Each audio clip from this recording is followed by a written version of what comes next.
Hi, I'm John Bader, author of Dean's List. I'm here with Margaret Bruzelius of Smith College. It's nice to have you here, Margaret. Hi, John. We are going to talk today about the meaning of a liberal education. And so my first question to you, Margaret, is this. What do you think are the great strengths of a liberal education? I think the greatest strength of a liberal education is it gives a student this huge capacity for pleasure, for enjoyment at a very high level that's independent, self-generated.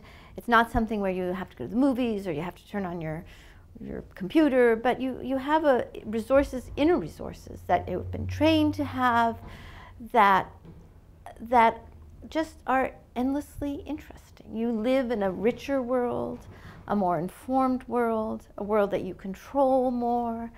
And so that's just, it's an inner resource that's irreplaceable. To me, that's what critical thinking is. It's that capacity to assess from your own standpoint and not take someone else's. Today's student is so stressed and so busy. How do they find time to carve out a way to be more reflective? Just turn stuff off, right? You turn off the phone, you turn off the iPad, you unplug.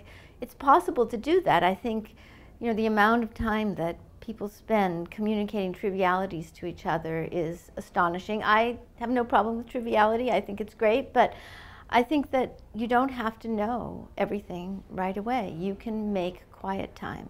It's there. In Dean's List, you write that students often use the metaphor of college as a battle. What's wrong with that approach?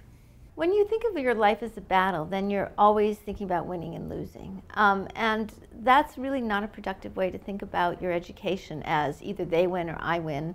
I think, has much more to do with collaboration. I say to students, think of it as a dance. When you go to a dance, you don't have to dance every dance. You don't have to dance with every partner.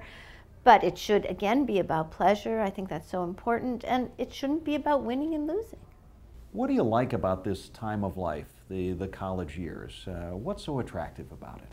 Well, it's a tough time. I think 18 to 22 is hard. I remember 18 to 22 as being really, really hard. But it's also a time of incredible discovery, incredible growth, so much change, so many new things, so much capacity for staying up late, which we sort of lose as we get older. I just think such openness to change. That's really what makes it great. Margaret, my last question is this. What's your favorite piece of advice that you give to college students?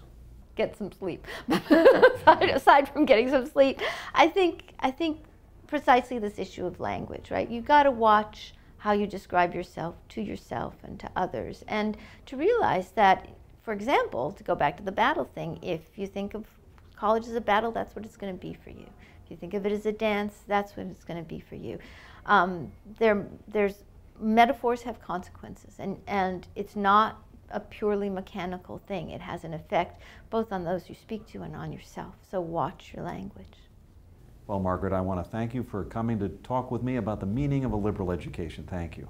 Thank you. If you'd like to learn more about these issues and to read the 11 Habits of Highly Successful College Students, do check out the book, Dean's List. Thanks again for listening.